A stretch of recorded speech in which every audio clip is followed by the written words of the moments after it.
Hello friends, कैसे हैं आप लोग। उम्मीद करता हूं कि आप लोग बहुत अच्छे होंगे और अच्छे से स्टडी आप लोग अभी कर रहे होंगे। तो दोस्तों, आज के इस वीडियो में हम लोग प्रश्नावली 4.3 का जो है फर्स्ट नंबर क्वेश्चन को आज हम लोग पूरे अच्छे तरीके से सॉल्व करें, ठीक है।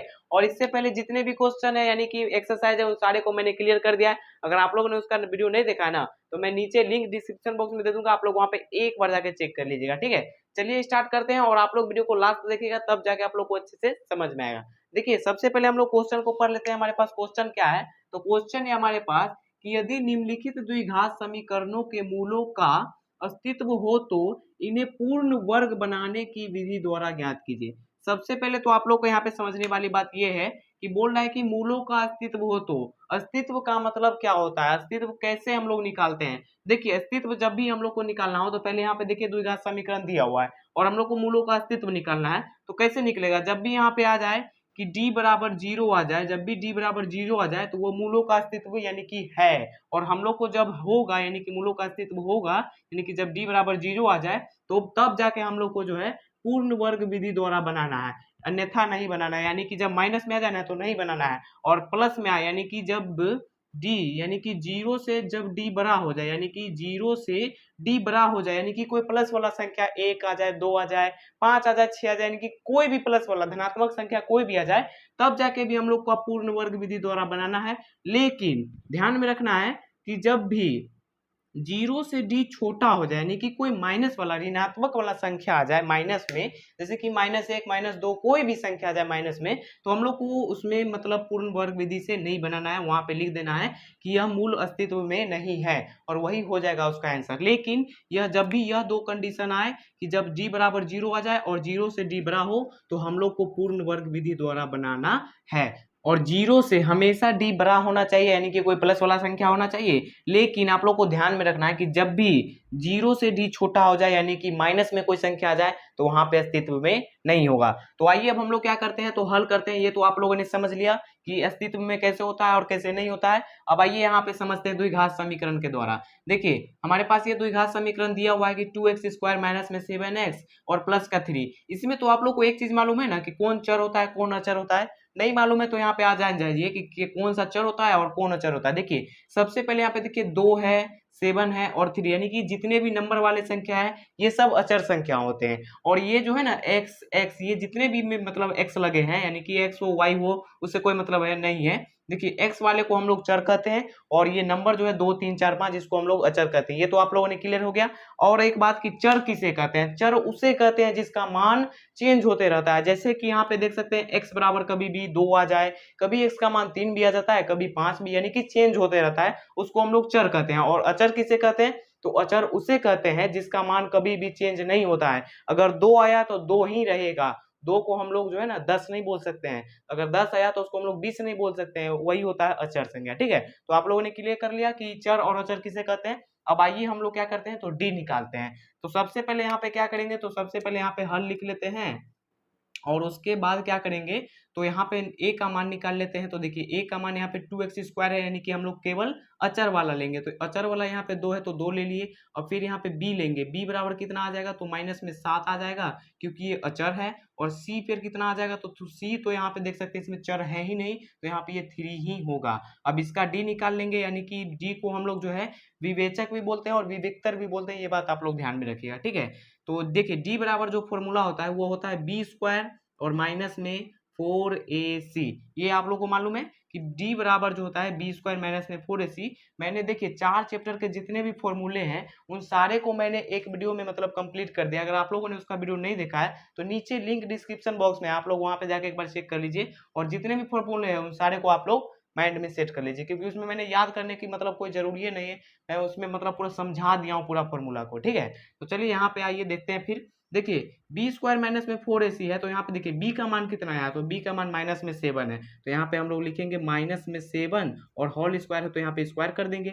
अब यहाँ पे देखिए फिर माइनस है तो -4, और यहाँ पे देखिए a और c इसके बीच में जो है ना मतलब गुना छिपा हुआ रहता है, ये तो आप लोग को मालूम है ना कि बीच में गुना छिपा हुआ रहता है। तो 4 और a का मान कितना है तो 2, फिर गुना यहाँ पे c का मान कितना है तो 3।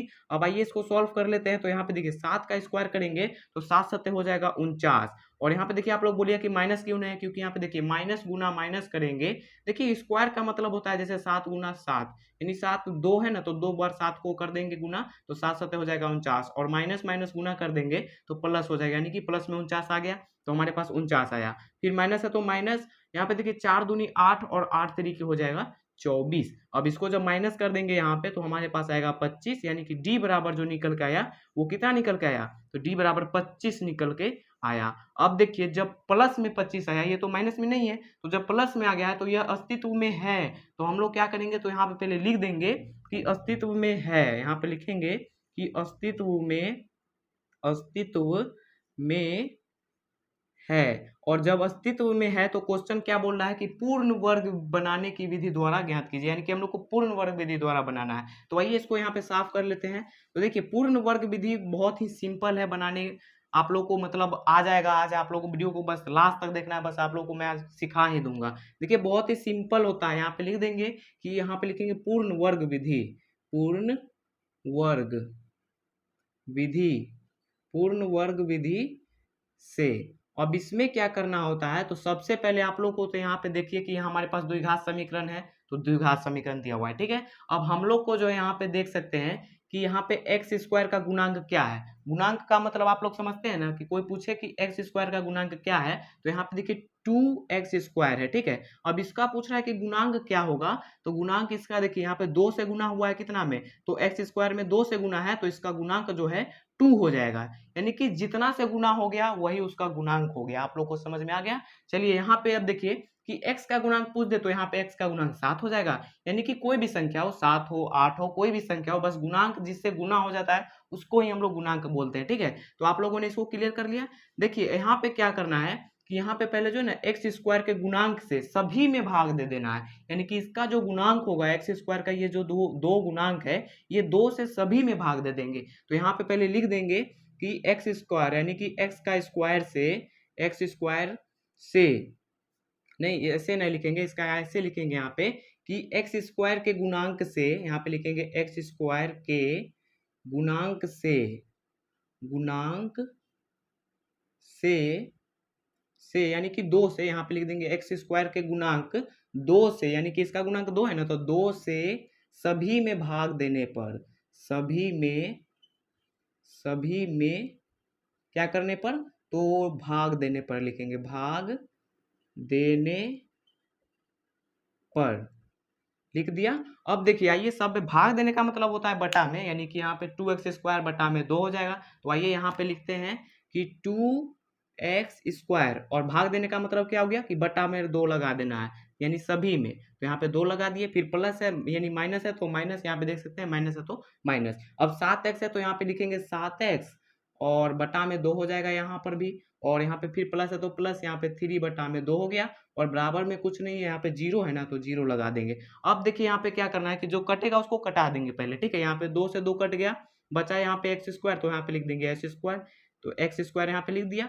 फिर यहाँ पे देखिए ये तो नहीं कटेगा, तो यहाँ पे उतना ही हो जाएगा कि माइनस में 7 और बटा में कितना है 2 है, और x को हम लोग ऐसे लिख सकते हैं क्योंकि x गुना 7 करेंगे तो 7x ही होगा, ठीक है। अब यहाँ पे देखिए प्लस में कितना है कि 3 बटा में 2 है, तो हम लोग इसको जो है ना पक्षांतर कर देंगे। पक्षांतर क्यों करेंगे, क्योंकि जो मतलब चर के साथ जुड़ा हुआ है, जो चर मतलब यहाँ पे जो x के साथ जुड़ा हुआ है उसको हम लोग बराबर के इस साइड रखेंगे, और जो नहीं जुड़ा है उसको हम लोग उस साइड भेज देंगे, यानी कि ये 3 बटा 2 इसमें चर नहीं ना है, x है इसमें नहीं है, इसको हम लोग पक्षांतर करेंगे तो ये माइनस में हो जाएगा 3 बटा में 2। अब क्या करना है, तो यहाँ पे देखिए कि एक्स स्क्वायर माइनस में 7 बटा में 2x आ गया। तो अब हम लोग को जो है क्या करना है कि ये जो है ना 7, यानी कि x जो है, x का अब हम लोग को गुणांक कितना है, तो x का गुणांक जो है हमारे पास 7 बटा में 2 है। अब हम लोग को x का गुणांक में 1 बटा 2 से गुना करके और उसका ही मतलब स्क्वायर करने के मतलब यहाँ पे एक बार और समझिए, x का मतलब यहाँ पे देख सकते हैं कि गुणांक 7 बटा 2 है। अब हम लोग को x का गुना मतलब गुणांक में 1 बटा 2 से गुना करने के बाद उसका स्क्वायर करके और जितना भी आएगा उतना से इधर भी प्लस कर देंगे और इस साइड भी प्लस कर देंगे, यानी कि दोनों साइड प्लस कर देंगे। यहाँ पे अब समझ जाइए आप लोग कि जैसे कि यहाँ पे देखिए कि x का गुणांक यहाँ पे कितना है, तो 60/2 है, यानी कि 7/2 है। अब इसमें क्या बोले थे हम बोले थे कि 1/2 से गुना कर देने पर, 1/2 से मैंने गुना कर दिया। अब इसको जब गुना कर दीजिएगा तो 7 एकम 7 हो जाएगा और 2 दूनी के 4, और उसके बाद मैंने बोला था कि इसका स्क्वायर कर दीजिएगा, यानी कि इसका जब स्क्वायर कीजिएगा तो इसका हो जाएगा 7 7 49। यहाँ पे एक चीज और है, यहाँ पे माइनस है तो माइनस लगा दीजिएगा, और उसका देखिए 7 7 49 और 4 चौके 16, यानी कि 49/16 आया। अब हम लोग को जो है ना इसी को, यानी कि 49/16 को बराबर के इस साइड भी प्लस कर देना है और बराबर के इस साइड भी प्लस कर देना है। तो आइए करते हैं यहाँ पे। तो देखिए एक्स स्क्वायर है तो एक्स स्क्वायर माइनस में 7/2x, और उसके बाद क्या है, तो यहाँ पे 49/16 में है, प्लस करना है, ठीक है, दोनों साइड। तो 49/16 प्लस कर दिए, और बराबर की इस साइड भी प्लस करना है, तो माइनस में 3/2 और प्लस में हो जाएगा 49/16। इसको तो आप लोगों ने समझ लिया, इसको मैं साफ कर देता हूँ, ठीक है। यहाँ तक आप लोग समझ ना गए कि यहाँ पे क्या किए मैंने, तो देखिए यहाँ पे किए कि x का जो गुणांक है इसका तो काम खत्म हो गया, लेकिन x का गुणांक में 1/2 से, यहाँ पे कोई भी संख्या हो सकता है, जरूरी नहीं कि 7/2 ही है, यहाँ पे कोई भी संख्या हो, बस 1/2 से ही गुना करना है।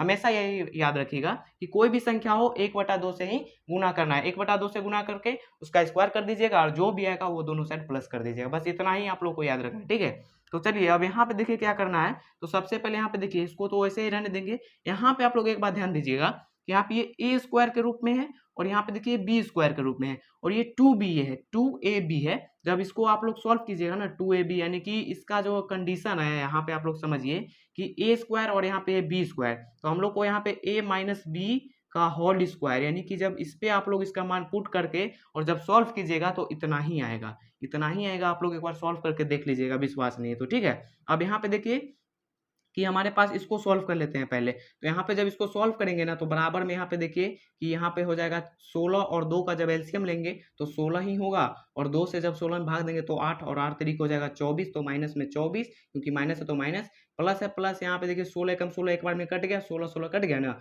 तो बचा 1, और 1 से गुना कर देंगे ऊपर में 49, तो 49 ही होगा। अब यहाँ पे देखिए कि a माइनस बी, यानी कि a माइनस बी का whole square, a minus B का होल स्क्वायर है, तो a के जगह पे यहाँ पे देखिए x है ना, तो यहाँ पे x रख देंगे, माइनस है तो माइनस, b के जगह पे कितना है, तो b के जगह पे यहाँ पे मैंने बोला था ना, यहाँ पे a स्क्वायर ये है b स्क्वायर, और ये है 2ab, तो b के जगह पे हमारे पास 49/16। 49 को मतलब हम लोग इसको ऐसे लिख सकते हैं, वर्गमूल इसका निकालिएगा तो उतना ही ना होगा। 49/16 का जब आप लोग ऐसे हम लोग लिख सकते हैं यहाँ पे कि 7/4 लिख सकते हैं, जब इसका वर्गमूल निकालेंगे तो इतना ही आएगा, ठीक है। और इसका होल स्क्वायर कर देंगे, क्योंकि होल स्क्वायर है तो होल स्क्वायर, और फिर बराबर में देखिए यहाँ पे क्या हो जाएगा कि 49 में से जब 24 घटेगा तो हमारे पास 25/16 बचेगा यहाँ पे। अब जाके क्या करना है, तो अब इसको जो है ना यहाँ पे देख सकते हैं कि x माइनस 7/4 और इसका होल स्क्वायर है। अब हम लोग को जो ये स्क्वायर है ना, हम लोग को बराबर के उस साइड भेज देना है। जब बराबर के उस साइड जाएगा तो ये रूट में चेंज हो जाता है, ये आप लोग को मालूम है, और वो भी प्लस माइनस में। तो आइए यहाँ पर ही भेज देते हैं कि x माइनस में 7/4, और यहाँ पे इसका होल स्क्वायर अब नहीं होगा, क्योंकि हम लोग को तो इसको स्क्वायर को उस साइड भेज रहे हैं ना। यहाँ पे देखिए रूट अंदर हो जाएगा कितना, 25/16 हो जाएगा रूट अंदर, ठीक है। और वो भी प्लस माइनस में होगा। प्लस माइनस में क्यों हुआ आप लोग वो समझ जाइए। देखिए प्लस माइनस में इसलिए हुआ क्योंकि अगर हम लोग यहाँ पे अगर -5 का स्क्वायर करेंगे तो भी 25 होगा, अगर प्लस के 5 में का स्क्वायर करेंगे तो भी 25 होगा, यानी कि माइनस में 5 का स्क्वायर करें तो भी 25, और प्लस में 5 का स्क्वायर करें तब भी 25। इसीलिए हम लोग प्लस माइनस पक्षांतर करते हैं, जब स्क्वायर को तब लगाते हैं, ठीक है। तो आप लोगों ने समझ लिया। अब आइए हम लोग क्या करते हैं, तो यहाँ पे साफ कर लेते हैं और इसको यहाँ पे सॉल्व करते हैं, क्योंकि अभी ये आंसर नहीं हुआ है, अभी और भी आगे जाएगा। तो इसका आप लोग फटाफट एक स्क्रीनशॉट ले लीजिएगा, ठीक है। तो ले लिए। अब आइए यहाँ पे इसको सॉल्व कर ले। तो आइए अब हम लोग क्या करते हैं, तो इसको यहाँ पे सॉल्व करते हैं। तो कितना है, तो x माइनस में है 7/4 और बराबर में कितना है, तो यहाँ पे देखिए प्लस और माइनस, तो प्लस माइनस यहाँ पे लगा देंगे। और यहाँ पे देखिए रूट अंदर 25/16 है, तो 25 का हम लोग निकालेंगे रूट, तो हमारे पास 5 आएगा, और बटा में 4 का निकालें, यानी 16 है, 16 का निकालेंगे तो 4 आ जाएगा, ठीक है। यानी कि 5/4 वो आ गया, वो भी प्लस माइनस में आया, ठीक है। तो हम लोग को अब क्या करना है, तो एक प्लस में ले लेना है, यानी कि एक प्लस में लेना है 5/4 और एक माइनस में लेना है, यानी कि इसके बराबर में एक प्लस में लेना है और एक माइनस में। तो आइए यहाँ पे आप लोग समझिए जाइए कि देखिए x माइनस में कितना है, 7/4 है, तो हम लोग एक बार प्लस में ले लेंगे, एक बार प्लस में लेंगे। यहाँ पे देख सकते हैं कि 5/4 मैंने ले लिया एक बार प्लस में, और एक बार माइनस में ले लेंगे x माइनस 7/4, और बराबर में एक बार माइनस में ले लिए 5/4, 4। तो यहाँ तक आप लोग समझ गए कि एक बार प्लस में ले लिए, एक बार माइनस में ले लिए। अब इसको सॉल्व करेंगे तो यहाँ पे देखिए कि यहाँ पे है कुछ नहीं, नीचे तो 1 और 4 का एलसीएम, 4 और 1 का एलसीएम लेंगे तो 4 ही होगा। और यहाँ पे देखिए कि चाहे इसको ऐसे नहीं, इसको ऐसे कर देते हैं, इसके नीचे कुछ नहीं तो ऐसे कुछ नहीं करेंगे। यहाँ पे देखिए माइनस का 7/4 है, हम लोग इसको पक्षांतर कर देंगे क्योंकि यहाँ पे x में करेंगे तो फिर हम लोग को उतना ही करना पड़ेगा। तो यहाँ पे देखिए x बराबर 5/4 है तो 5/4, और यहाँ पे देखिए माइनस में 7/x है ना, तो यहाँ पे पक्षांतर करेंगे तो ये प्लस में हो जाएगा 7/4। अब आइए यहाँ पे एलसीएम ले लेते हैं क्योंकि यहाँ पे चर अचर वाला झंझट खत्म हो गया, ठीक है। तो यहाँ पे अब x बराबर जो है हमारे पास 4 का एलसीएम लेंगे तो 4 ही होगा। 4 से 4 एक बार में कट गया तो यहाँ पे बचा 5, और यहाँ पे देखिए प्लस है तो प्लस, फिर यहाँ पे 4 से 4 कट गया एक बार में, 1 से गुना करेंगे 7 में तो 7, यानी कि 7 5 हो जाएगा 12। तो यहाँ पे हो जाएगा 12, और बटा में 4 है तो बटा में 4। अब 4 तिहाई 12 3 बार में कट गया तो हमारे पास x बराबर जो है निकल के आ गया। देखिए 4 एकम 4, 4 तिहाई 12 कट गया ना, तो x बराबर जो हमारे पास 3 निकल के आ गया। अब इसको सॉल्व करते हैं, आइए यहाँ पे, तो देखिए इसको भी पक्षांतर कर देते हैं, यानी कि यहाँ पे x बराबर जो है यहाँ पे हो जाएगा माइनस में 5/4, और पक्षांतर करेंगे तो प्लस में हो जाएगा क्योंकि यहाँ पे माइनस में है तो प्लस में हो जाएगा 7/4। 4 का एलसीएम लेंगे यानी कि 4 का एलसीएम लेंगे तो 4 ही होगा। 4 से 4 एक बार में कटेगा, 1 से गुना करेंगे माइनस के 5 में तो माइनस के 5 ही होगा। प्लस है तो प्लस, यहाँ पे 4 से 4 कट गया, 1 से गुना करेंगे 7 में तो यहाँ पे 7। ये तो आप लोग जानते ही होंगे कि भिन्न का जोड़ भिन्न का घटा आप लोग जानते होंगे। अब देखिए x बराबर हमारे पास कितना है, 7 में से माइनस के 5 घटाएंगे तो प्लस का 2 बचेगा, और बटा में 4 है तो 4, यानी कि इसको कटाएंगे तो हमारे पास x बराबर जो है 1/2 आया। यहाँ पे देखिए 2 एकम 2, 2 दूनी के 4, यानी कि 1/2 आया x बराबर। तो यही हो गया हमारा आंसर। अब आप लोग क्या कीजिएगा, तो इसका मतलब नोट कर लीजिएगा इसको आप लोग अच्छे से कॉपी में, और या बुक में आप लोग मिला लीजिएगा एक बार कि x बराबर एक बार 3 होगा और एक बार 1/3 होगा, यानी 2 होगा। तो उम्मीद करता हूँ कि आप लोग को यह क्वेश्चन काफी अच्छे तरीके से समझ में आ गया होगा। एक बार आप लोग एक बार ध्यान से समझ जाइए फिर से। देखिए सबसे पहले इसमें क्या किए, तो सबसे पहले मैंने आप लोग को बता दिया था कि अस्तित्व में हो तो यहाँ पे कैसे कैसे होता है, वो तो आप लोग समझ गए। अब यहाँ पे सबसे पहले क्या करना था, तो a बराबर मान निकाल लिए। मान निकालने से यही होगा, आप लोगों को थोड़ा सिंपल हो जाएगा d निकालने में, क्योंकि d निकालिएगा ना तो यहाँ पे जैसे कि a का मान निकालना हो तो आप लोगों को खोजना नहीं पड़ेगा कि इसमें a कौन है b कौन है। ऐसे तो आप लोगों को मालूम है कि ये a है, b है, c है। अगर नहीं मालूम है तो आप लोग डायरेक्ट निकाल लीजिए कि यहाँ पे a बराबर है 2 तो 2 मतलब डी निकालने में बहुत आसानी होता है ऐसे मान निकाल लेने से, ठीक है। डी निकालने के बाद क्या किया, अगर प्लस में आया तो हम लोग को क्या करना पड़ा, तो मतलब पूर्ण वर्ग विधि से हम लोग सॉल्व किए। और सॉल्व क्या किए, मैं यहाँ पे देख सकते हैं कि एक्स स्क्वायर के, इसको आप लोग हमेशा के लिए आप लोग याद कर लीजिएगा, यानी कि कोशिश कीजिएगा कि आप लोग को हमेशा याद रहे कि ये क्या है। तो ये यही है कि यहाँ पे आप लोग ध्यान दीजिए कि एक्स स्क्वायर के गुणांक 2 से, यानी कि यहाँ पे आप लोग ऐसे भी लिख सकते थे कि एक्स स्क्वायर के गुणांक से सभी में भाग देने पर, यानी कि कुछ भी गुणांक हो सकता है, लेकिन यहाँ पे मैंने क्लियर लिख दिया कि 2 है तो 2 से सभी में भाग देने पर, यानी कि टोटल में भाग दे देने पर। जब टोटल में भाग दिए यानी कि बटा कर दिए, जो कटने वाला था उसको कटा दिए और जो नहीं कटा उसको छोड़ दिए। उसके बाद क्या किए, तो एक्स स्क्वायर का काम खत्म हो गया, उसका गुणांक ले लिए। अब एक्स का गुणांक ले लिए, एक्स का गुणांक में भी एक चीज आप लोग को ध्यान रखना था कि यहाँ पे कोई भी संख्या हो सकता है, उसमें हम लोग को 1/2 से गुना कर देना है, एकदम सिंपल है। और उसका जो उसके बाद जो है, यानी कि मान के चलिए कि यहाँ पे 7/2 है, तो यहाँ पे 7/2 और 1/2, यानी कि हमेशा 1/2 से ही गुना करना है, कोई भी संख्या हो 1/2 से गुना करके, और उसका जो है होल स्क्वायर कर देंगे, और जो भी निकल के आएगा उसको हम लोग दोनों साइड प्लस कर देंगे, यानी कि बराबर की इस साइड भी, बराबर के इस साइड भी प्लस कर देंगे। और उसके बाद क्या करेंगे, तो उसके बाद तो यहाँ पे देख सकते हैं, यहाँ पे आप लोग समझे नहीं होंगे थोड़ा सा, यहाँ पे ये a माइनस बी कैसे हो गया, तो देखिए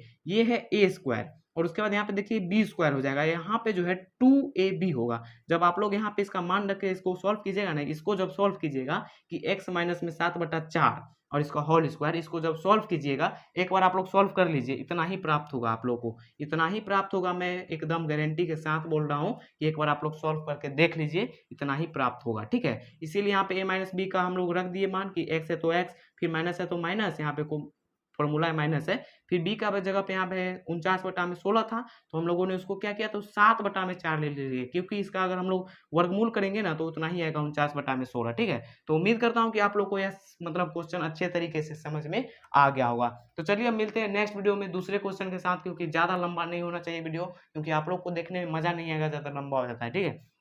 चलिए मिलते हैं नेक्स्ट वीडियो में, यानी 2 नंबर के साथ। तब तक के लिए आप लोग वीडियो अच्छी लगी तो वीडियो को एक लाइक कर दीजिएगा, अगर चैनल पे नए तो चैनल को सब्सक्राइब करके ऑल पे क्लिक कर लीजिए ताकि मेरा वीडियो सबसे पहले आप तक पहुंचे। चलिए मिलते हैं नेक्स्ट वीडियो में, तब तक के लिए बाय बाय दोस्तों।